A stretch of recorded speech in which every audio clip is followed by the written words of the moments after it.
So, in reality, we all know Noseman is the chief content officer, which means he has the final say.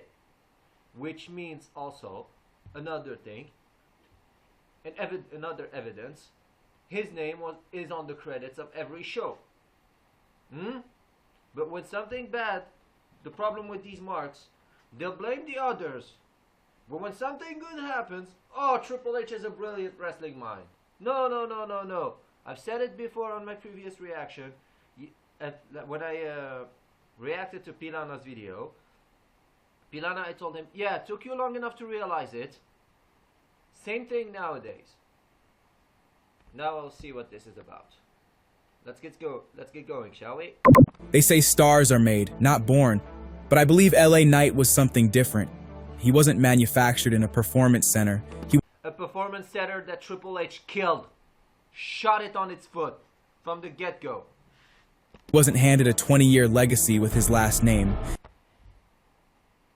Randy Orton wasn't necessarily handed in a way. Yes, Randy had the talent and all. Worked a bit, but was a bit of a slacker. He phoned it in a way. He was forged in rejection, tempered by dismissal, and what WWE tried to bury became the voice they couldn't silence. Wrestling has always been about choosing your favorites, but sometimes the audience chooses for you. And sometimes either the audience can choose right or they can choose wrong. Prime example of them choosing wrong was Daniel Bryan back in 2014, WrestleMania 30. And in 2011, when CM Punk had to throw his bitch fit, they choose him. They wanted him. These are examples of wrong choices. But the examples of good choices would be like a John Cena as an example. An LA Knight. Thank you very much. And when they do, you can either ride the wave or drown fighting it. WWE chose to fight, and what happened... No, don't say WWE. Triple H, his booking, did not want to establish a star like an LA Knight or someone of that caliber. Why? Because someone like an LA Knight or anyone of his caliber exposes his black and gold darlings for being the absolute failures and mediocrities they are, and you know how egomaniacs are, they can't handle their failures. But next became one of the most fascinating power struggles in modern wrestling history.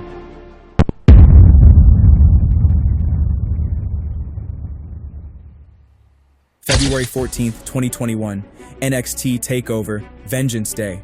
A man walked into frame who had already proven himself everywhere else. Eli Drake, Impact World Champion, NWA star.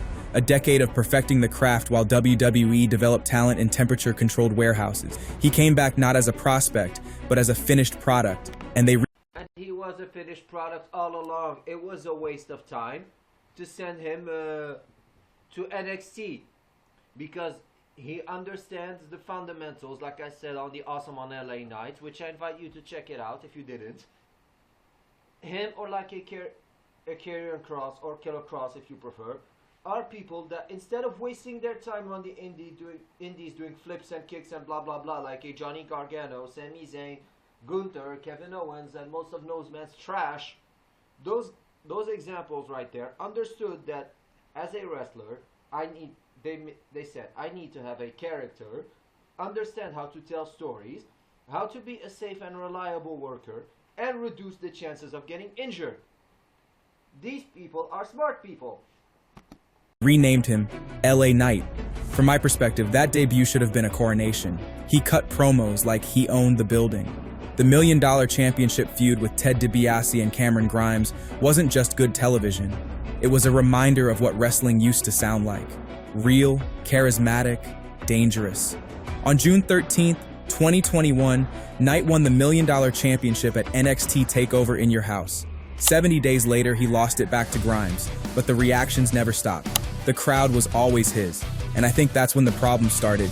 In NXT, Triple H saw potential. No, in NXT, Triple H values people that he knows are beneath him in every reasonable metric, which are charisma, star power, promo skills, size, and be appealing. Triple H values those guys. Prime examples, you had people like a Johnny Gargano being overvalued, people like Adam Cole, people like Walter, people like, let's say who?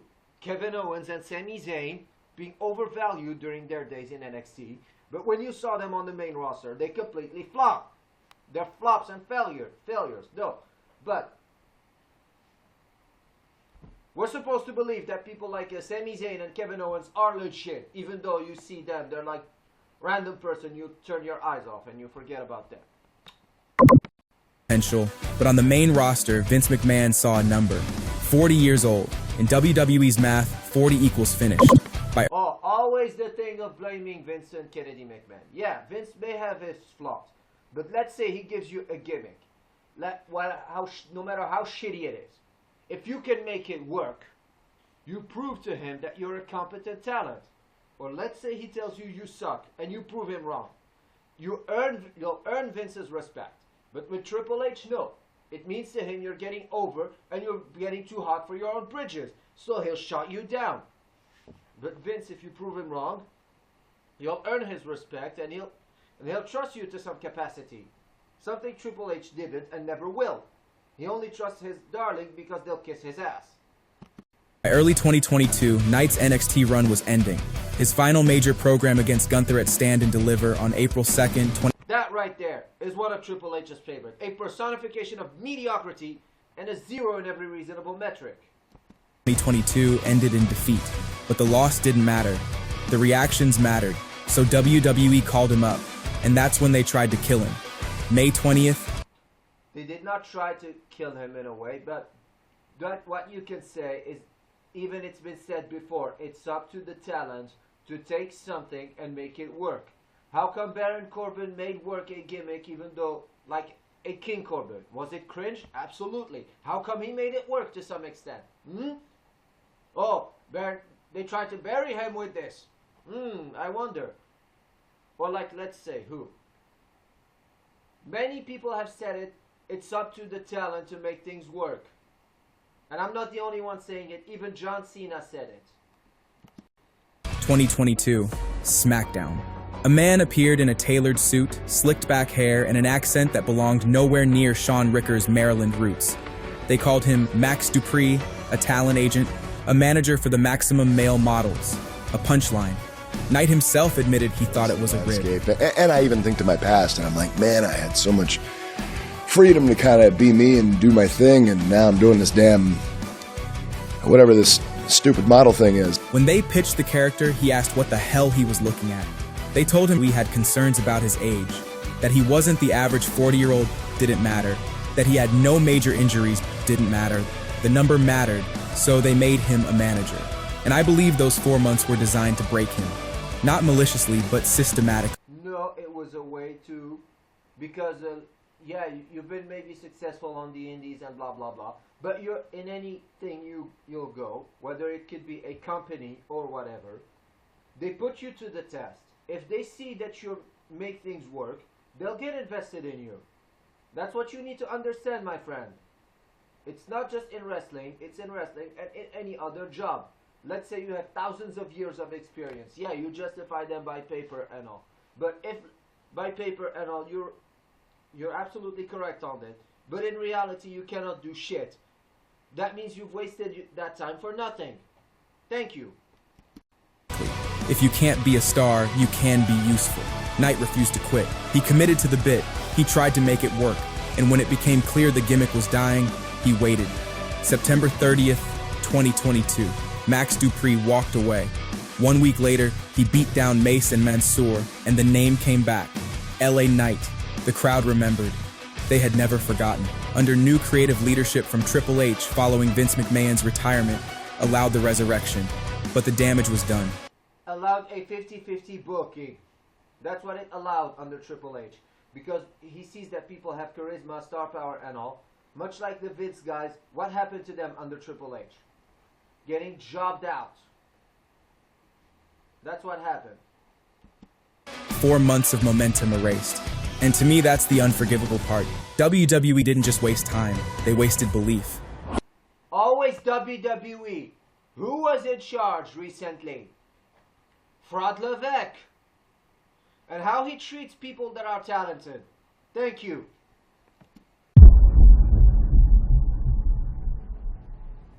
When LA Knight returned to television as himself, he didn't get a push. He got a test. How many losses can you survive before the crowd stops caring? From my analysis, this wasn't incompetence. It was a cynical strategy. WWE tests organic reactions. If a wrestler stays over despite losing constantly, they've Always saying WWE instead of blaming the booker who books the shows. proven their value. If the crowd abandons them, they never had it. It's cruel, it's effective, and it almost destroyed LA Knight. His first major program after Max Dupree was with Bray Wyatt. Wyatt had returned in October 2022 after being released the previous year. His comeback was shrouded in mystery. Uncle Howdy, cryptic promos. He needed an opponent. Knight became that opponent. I think Knight knew this was his shot. Wyatt was one of the biggest stars in the company. Being chosen meant visibility. It meant a stage. So when Wyatt started targeting him in backstage attacks, Knight leaned in. He mocked the mysticism. He slapped Wyatt across the face. And the feud built to Royal Rumble 2023. January 28th, 2023. San Antonio, the Mountain Dew Pitch Black match. One of the most universally panned gimmick matches in WWE history. Neon body paint glowed under UV lighting. Knight and Wyatt brawled through a sponsored hellscape. Wyatt won with his sister Abigail. Uncle Howdy jumped off scaffolding and sent Knight through the stage floor. Dave Meltzer gave it 0.75. Who gives a... You know what, if Dave Meltzer... About Dave Meltzer's ratings. Listening to that guy right there is one of the reasons that destroyed these companies, whether it could be WWE or any other indie event, indie wrestling company. 5 stars. Fans mocked it. Critics called it a creative disaster. And critically, it was... Oh, but what's a creative success, according to Dave Meltzer and fans? Let me see. A SmackDown versus Raw type of match in reality, that's a success. There looks like there's an inverse relationship with reality and therefore their concepts. It was Bray Wyatt's final televised match. He would pass away 7 months later at age 36. But here's what I believe most people miss. LA Knight was the only one trying. He carried the energy, he sold the stakes. And even in a losing effort in a terrible match, people remembered him. That's the... Both of them did their parts, not just LA Knight. Bray Wyatt, God rest his soul, also did his part too. Kudos for both of them. Don't give credit exclusively to one. Power of refusing to let a bad hand define you. My goal on this channel is simple: to remind people why we fell in love with wrestling in the first place. If you believe wrestling is more than storylines and titles, that it's emotion, rebellion, and legacy, then hit subscribe and let's keep this fire alive together. After Wyatt, Knight entered the wilderness. He worked TV matches against mid-card talent. He cut promos that trended on social media. But WWE didn't give him wins. He lost to Xavier Woods. He lost to Butch. He lost to Shinsuke Triple H gave him those, you son of a bitch! Nakamura. And the crowd started chanting his name during matches he wasn't even in. By spring 2023, something unprecedented was happening. LA Knight was losing every match and getting more over every week. Fans wore his shirts. They chanted "yeah" in unison. They held up signs demanding he be pushed, and WWE had no idea. No, Triple H had no idea. This is what infuriates me about those freaking marks. If Vince McMahon does something wrong, oh, Vince McMahon, they'll hyper-obsess over him, mind you. But when this big-nosed cuck right there, no. Oh, this big-nosed cuck, it's like he's a god to them. Why? Because he created NXT Black and Gold. And what was NXT Black and Gold? I've been saying it since day one. It's a waste of time, a money pit, and a failure. But no, just because it allowed for mediocrities like a Johnny Gargano, Seth Rollins, and all those other schmucks, those ham and egg jobber schmucks, no, we're supposed to, us the normal fans from 20 years ago and above, we're supposed to lower our standards just to please those freaking neckbeards. Something I'm not going to, and I never will. And I can say the same for many of my peers. Idea what to do. The traditional playbook says capitalize on organic reactions, strike while the iron is hot. But Triple H hesitated, and I think I know why. No, he did not hesitate, because he saw in the guy someone above his black and gold darlings. So it would make him look like an incompetent, and he created a bunch of failures. Why? because LA Knight wasn't part of the plan. He was the guy who survived Max Dupree, the guy who was supposed to be grateful for a manager spot, the guy who was 40 years old. He was the audience's... How old are most of his favorites? Triple H's favorites, I mean. Johnny Gargano is in his 40s, I believe. 39 or 40s, close enough. How old is Damian Priest?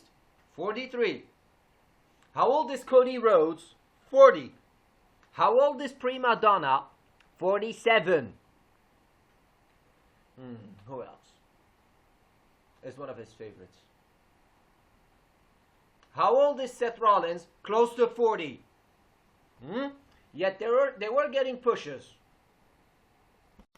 Pick, not managements. So they slow played it.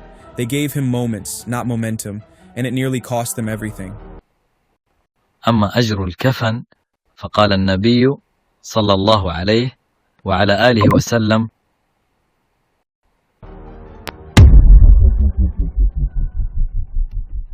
Corrected. The rebellion, Noseman couldn't stop, or Triple H couldn't stop. Because if it was under Vince McMahon, and yeah, let's say he put up his character work, and Vince saw him, he was getting over and benefiting the company merch-wise and all, he would have given him a shot. And if being LA Knight, being the smart guy that he is, would have capitalized on it, he would have earned Vince McMahon's respect. But no, with Triple H, no. If you rebel or get over organically, you become the enemy. But if you kiss his ass and agree to his stupid ideas, and you be a puppet, an independent, someone with no independent thought, a yes man, oh, you become a good guy in Triple H's eyes. Summer 2023. The crowd had made their choice. Every arena LA Knight walked into became his church, and WWE, begrudgingly, had to respond. June 2nd, 2023. Knight defeated Montez Ford to qualify for the Money in the Bank ladder match. The reaction was seismic. Fans believed this was the moment. WWE was finally pulling the trigger. The story wrote itself. But before that night in London, Knight had to navigate one more obstacle. August 18th, 2023, SmackDown in Toronto, LA Knight versus Austin Theory for a shot at the United States Championship. Knight was dominating. The crowd was electric. Victory was seconds away. Then, The Miz appeared at ringside, bitter about being eliminated from the SummerSlam Battle Royal weeks earlier. One distraction, one roll-up, Theory won. Knight lost his title shot. And from my perspective, that moment crystallized WWE's approach. They kept dangling. No, it crystallized Noseman's approach. He was booking those things. And after that, look at what he did to Austin Theory. Completely buried him. Success, then snatching it away. The Miz feud that followed was personal. Miz dressed up as Knight on Monday Night Raw, mocking his catchphrases and mannerisms. He called him a wannabe Rock. Knight fired back with the kind of promos that made people remember why they fell in love with wrestling. Because both LA Knight and The Miz are extremely competent people and extremely talented men. They can make something out of nothing. Kudos to both of them. These are the examples of people that should be pushed and rewarded. People that get over on their own. A prime example of what I mean. Yeah, The Miz. Wasn't he mocked? Wasn't he considered to be a joke many years ago? 15 to 20 years ago? Yeah? And what did Miz do? Built himself and proved that he was capable. That, yeah, I am that guy. I can do it. He proved it. Give me the ball. I won't let you down. And that's why, in all honesty, in The Miz's case, that's how he earned my respect. And I'm proud to say it, Miz. You're a champ, my guy. At Payback on September 2nd, 2023, they settled it. John Cena served as special guest referee. When Knight hit the BFT and Cena counted 3, the 16-time world champion raised Knight's hand, pointed at him. The same gesture The Rock gave Cena at WrestleMania 29. A passing of the torch. 1 week later on SmackDown, Cena was there when Knight and Miz had their rematch. When Miz tried to interfere, Cena stopped him. A tag team partnership was born. At Fastlane on October 7th, 2023, Knight and Cena defeated Jimmy Uso and Solo Sikoa of the Bloodline. Knight pinned Jimmy with the BFT. The pop was deafening. For a 40-year-old deemed too old, Knight was now working alongside the biggest star of the modern era, and I believe that partnership did more for Knight's credibility than any title. July 1st, 2023, Money in the Bank, the O2 Arena in London. 7 men climbed: Damian Priest, Ricochet, Shinsuke Nakamura, Louisiana Knight, Butch, Santos Escobar, and Logan Paul. Only stars that were there were like LA Knight or Logan Paul, the two favorites. Either one of the two should have won. The other 5 of them, complete and utter trash. From the opening bell, the crowd was firmly behind Knight. Every move he made drew thunder. He weathered the chaos. He survived ladder shots. And when the moment came, he cleared the ring. The ladder stood alone. Knight climbed, rung by rung. The crowd rose with him. His hand touched the briefcase. Then Damian Priest appeared, one broken arrow. Knight crashed to... And who booked it? Answer me, wrestlefun. Who booked it? Was it WWE Creative? Or was it a certain someone you cannot say his name? I believe the latter option to be true. Someone that you cannot say your name, even if they point a gun at your head, dude. That say his name. To the canvas, the arena gasped. Priest climbed. Priest grabbed the contract. Boos rained down. And why did Noseman give it to Priest? Because Priest was a part of Black and Gold. One of his darlings. Hatred for Priest, rage at the decision. Social media erupted within seconds. WWE just killed their hottest star. Once again, he goes with the WWE. My God, are you stupid or something? They always do this. LA Knight was right there. The anger wasn't just disappointment, it was betrayal, because WWE had the perfect... Once again, he goes with WWE. But if it was Vince McMahon, he'd be saying Vince McMahon. Much like a JD from New York or any one of those freaking nerds. But no. When Triple H does things wrong, no, he can't be called out. Because according to their minds, I'll mimic what they'll say. They'll say, he created Black and Gold for us. He created a Johnny Gargano. I do not care about a Johnny Gargano. I never did and I never will. I do not give a fuck. Story, the perfect moment, the perfect crowd in the palm of Knight's hand, and they chose someone else, again. He chose someone else, not they. He. They chose the plan over the people. And from my analysis, that was the moment WWE revealed they didn't trust what the audience was telling them. They'd rather... He would rather go make things that go along his way. Prime example of that would be the Unreal Show. It's nothing more than a Triple H puff piece and nothing more than a bunch of yes men around Noseman. Stick to their script than read the room. 2 weeks later at SummerSlam 2023, Knight won the Slim Jim Battle Royal by last eliminating Sheamus. The pop was louder than anything else that night. WWE couldn't ignore it anymore. By fall 2023, Knight's momentum was undeniable. He cut promos on Roman Reigns, the undisputed WWE Universal Champion, and somehow, a title match was made for Crown Jewel on November 4th, 2023. The match was exactly what you'd expect. Knight fought hard. The crowd was behind him, but Roman Reigns retained after interference from the Bloodline. Knight stood tall and... Because it was a part of the build of Roman Reigns, so of course you'll have Roman Reigns win. It's axiomatic, because the plan was not for someone like an LA Knight or someone of that caliber to defeat him. It was for the Mirage, Smoke and Mirrors. And defeat, but WWE moved him sideways, back to feuds that did... No, because Triple H is an incompetent, is a malicious moron that cannot build people for shit. You cannot establish a star if you book them 50-50.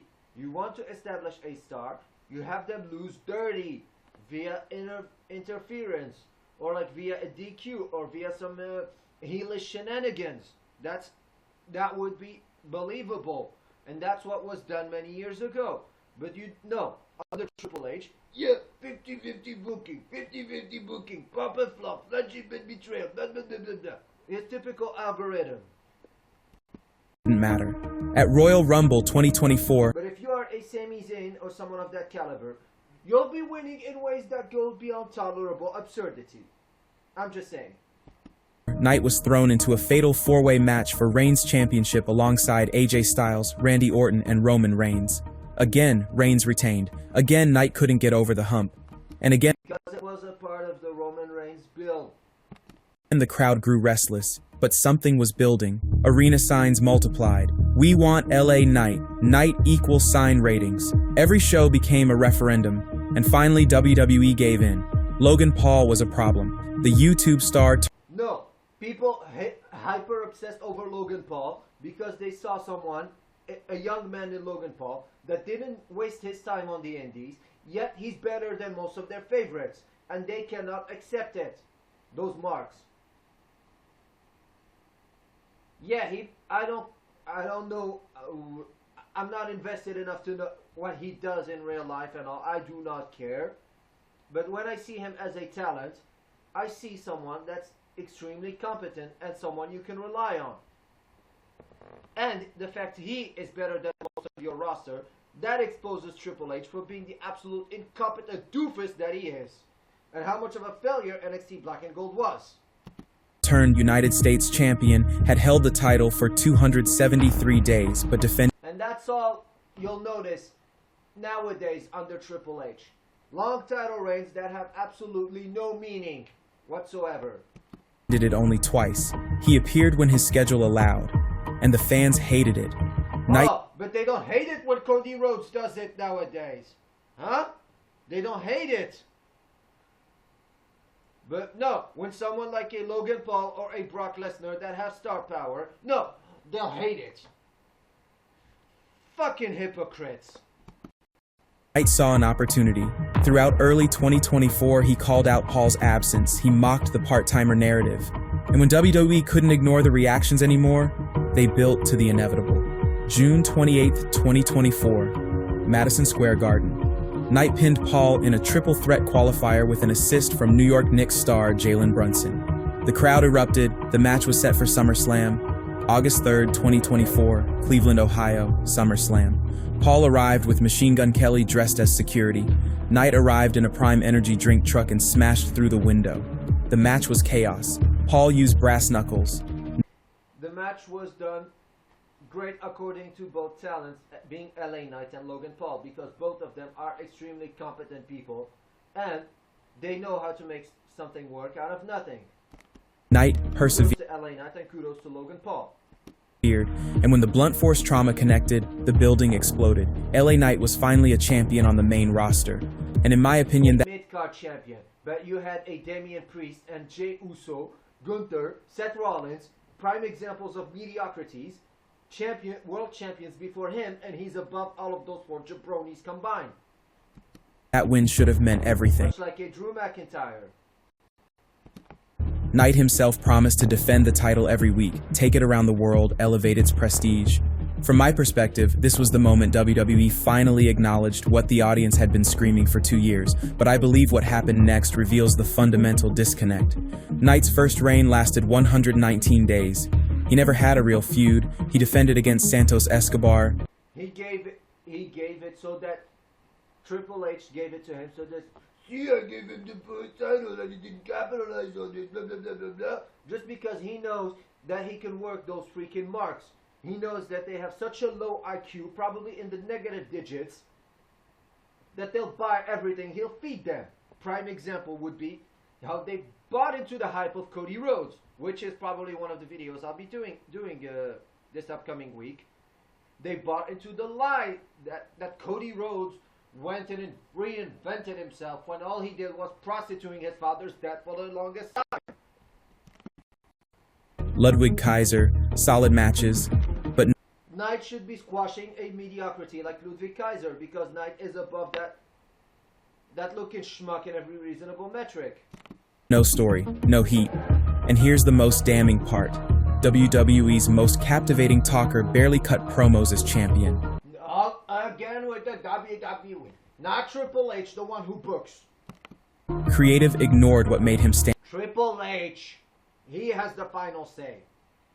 out. They gave him just enough to satisfy the audience without fully committing. November 15th, 2024. Smackdown. Knight defended against Berto. Then Shinsuke Nakamura returned. He destroyed Knight. At Survivor Series... Why? Because Shinsuke Nakamura is a favorite of Triple H by comparison to LA Knight. He sees between the two. He likes Shinsuke more, so of course he's gonna make Shinsuke look stronger.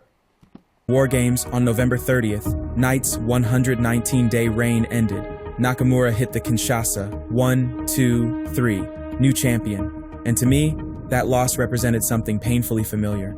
Just when Knight reached a new level, WWE pulled the rug out. The feud had minimal Say his name.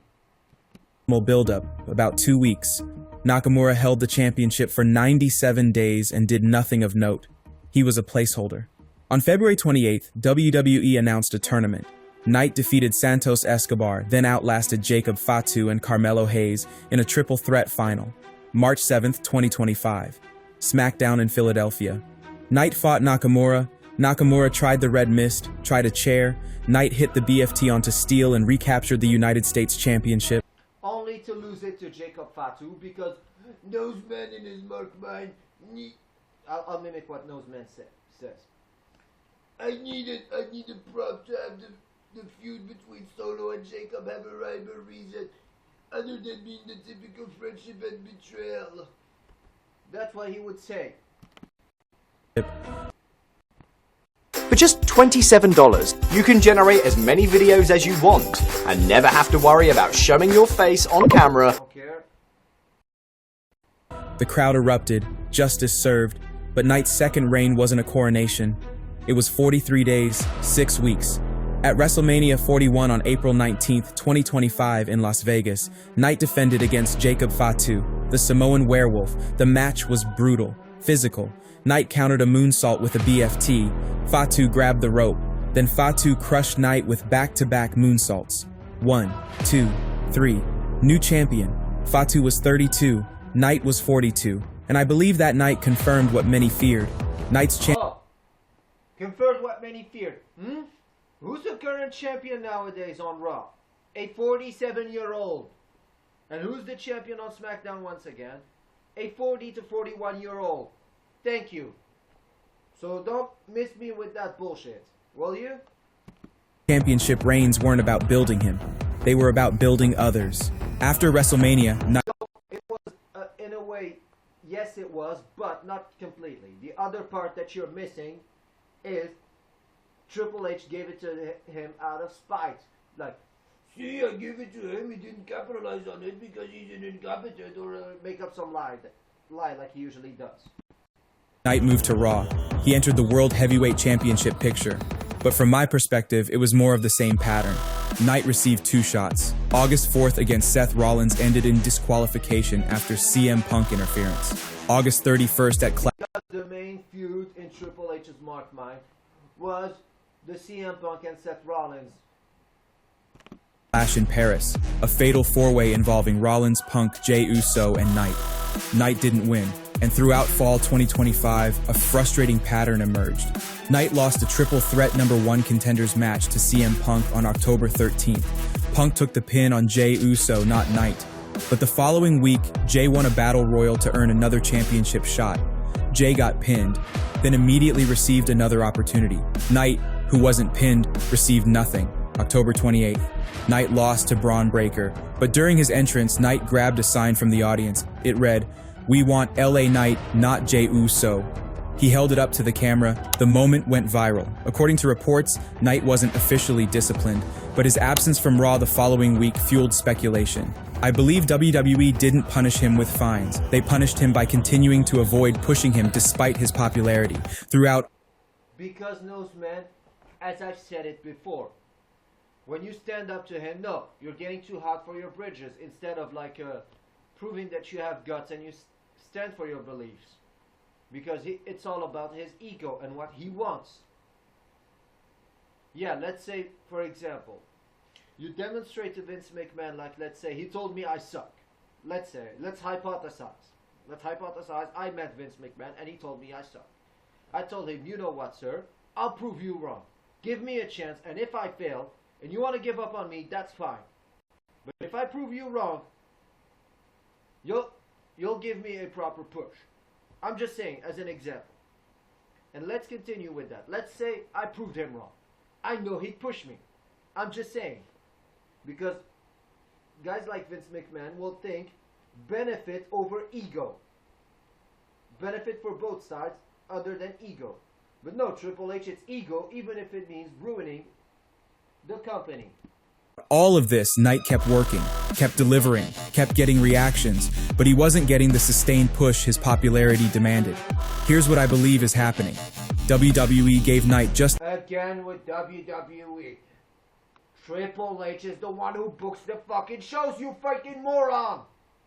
enough to quiet the noise. The United States Championship twice, a WrestleMania match, moments scattered across 2 years, but they never gave him momentum. They never gave him the sustained belief that He never gave him, not they, he ruined him.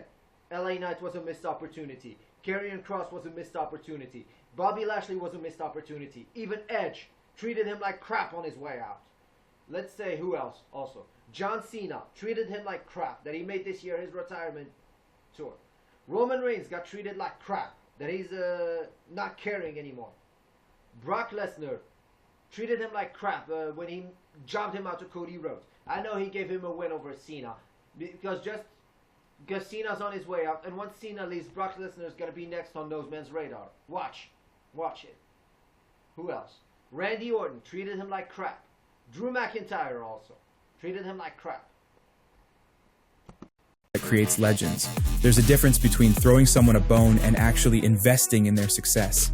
Knight got No, those men will invest in his failures. And here's what I mean. Prime example. I remember on the TWRP MISC episode, shout out to UNCJC. Much love to you, my brothers, and God bless you. I believe it was in the chart of the people getting paid. Like you have someone like a Johnny Gargano making over $1 million a year. That is even more, that is insanity right there. What are you getting as a benefit out of it? Crickets as a benefit. Much like a Gunther and Cody Rhodes. You made them multimillionaires, yet they're not drawing. bones, but he never got the faith. The numbers tell the story WWE doesn't want to acknowledge. Knight's merchandise still sells at rates that rival established main eventers. His segments still pop ratings. Because in today's roster, someone like an LA Knight is as close as you could get out of excellence. Yes, he is in a way a bit of a hybrid of Stone Cold and The Rock. I'll give him credit. Yeah, he tries and all, and I'll give him credit. But when the competition is nothing more than mediocrities from NXT Black and Gold, so you obviously any of us can win. Gee, it doesn't require you to be a genius to understand it, because those people spent so many years on the indies, didn't develop anything on NXT, got called up for the main roster because they fester for their thousands of years, and we're seeing the results that to this day they're still zeros. Arenas still explode when his music hits. The "yeah" chant is as over now as it was in summer 2023. Because the guy is a charismatic guy.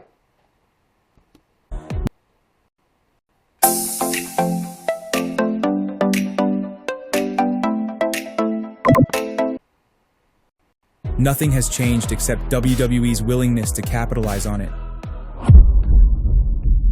Wait a minute, am I seeing another thing? How Seth Rollins became the greatest wrestler? Seth Rollins is the greatest? Is this guy insane or smoking crack?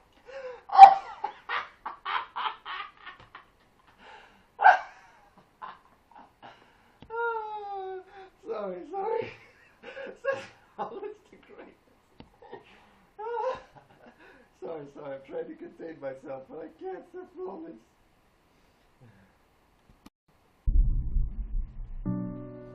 Will Knight ever be WWE champion? Maybe, but I don't think so. Not because he lacks talent, but because WWE has already decided who their stars are. Cody Rhodes, Roman Reigns, Seth Rollins. Roman Reigns, since he lost the title, did he get a rematch? No, he didn't. Thank you. Gunther, those are the chosen ones. Knight was People that Triple H favors. Prime example, you'll see Roman Reigns got the Bronson Reed and was carried out in a stretcher. That's something that Vince McMahon would have never done for one of his top guys. Wasn't part of that plan. He fought his way into consideration. He survived Max Dupree. He survived losses to Bray Wyatt. He survived Money in the Bank heartbreak. And WWE's response? A mid-card title run designed to elevate others. A WrestleMania. It was a way for him to brainwash morons like yourself and others into believing that LA Knight is not a competent person, even though reality reflects otherwise. But people like you, like a JD from New York and all, will still buy into the hype that everything Triple H says is a fact, even though he lies just as he breathes. And reality says it. In my previous reactions, which I invite you people, those of you who haven't watched it, I invite you to check it out. The harsh truth about LA Knight. The second try. What does Noseman sing? Great things come to those who wait. With a malicious and petty facial expression. That means, when he says it, I don't have any plan for you. WrestleMania loss to reset him. A world title chase that never felt serious. But here's the thing about LA Knight's story. It's not about titles. It's about survival. It's about a man who refused to let age define him. It's about a performer who got buried under a modeling gimmick and clawed his way. It was a test to see. I'll prove him wrong. I'll give you this gimmick. You make it work, you'll earn my respect. Much like everyone else had. Yeah, I'll give you another example. Did John Cena bitch about his ruthless aggression, bitch slapping people? He showed his way that he was able to rap. Stephanie noticed it. Came up with the idea of having him as a doctor of thugonomics. He made it work. And Vince got invested in him. Thank you. Much like Randy Orton back in 2002. If you remember Randy Orton from 2002, he was the most generic wrestler you could get. But, with his legend killer gimmick and all, proved to be a competent person. Thank you.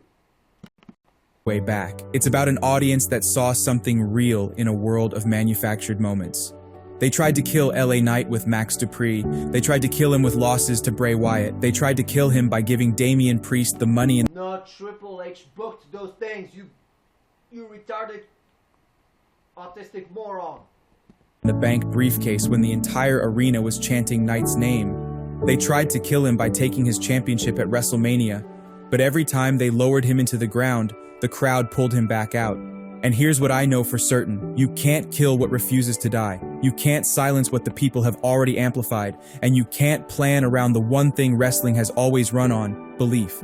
LA Knight didn't become a legend because WWE made him one. He became a legend because they tried to stop him, and he survived anyway. He became a legend because when the company said no, the audience said yes. In wrestling, the audience always has the final word. Sometimes their word can be a good one, sometimes not. Even if WWE refuses to listen. Yeah, that's not just a catchphrase, that's a war cry. And it's still echoing. Now we move from one survivor to another. The man who was the chosen one, exiled and reborn as the Scottish warrior. Click the video on screen to hear the incredible journey and find out why Yeah, we all know why Drew McIntyre got treated the way he did. Because he said the truth about today's wrestlers not looking like wrestlers and looking like people that would be working at Starbucks or something of that caliber. But no, Noseman didn't like it because it exposes him for being too much of an unprofessional goof that values party and ego before business. Something that Vince McMahon would have never done. Prime example, people who are getting pushes under Vince McMahon. Why do you think with that shitty roster in the past 10 years and all, do you think he kept hot potatoing the titles between Cena, Lesnar, and some like people like a Roman Reigns or like an AJ Styles to some extent?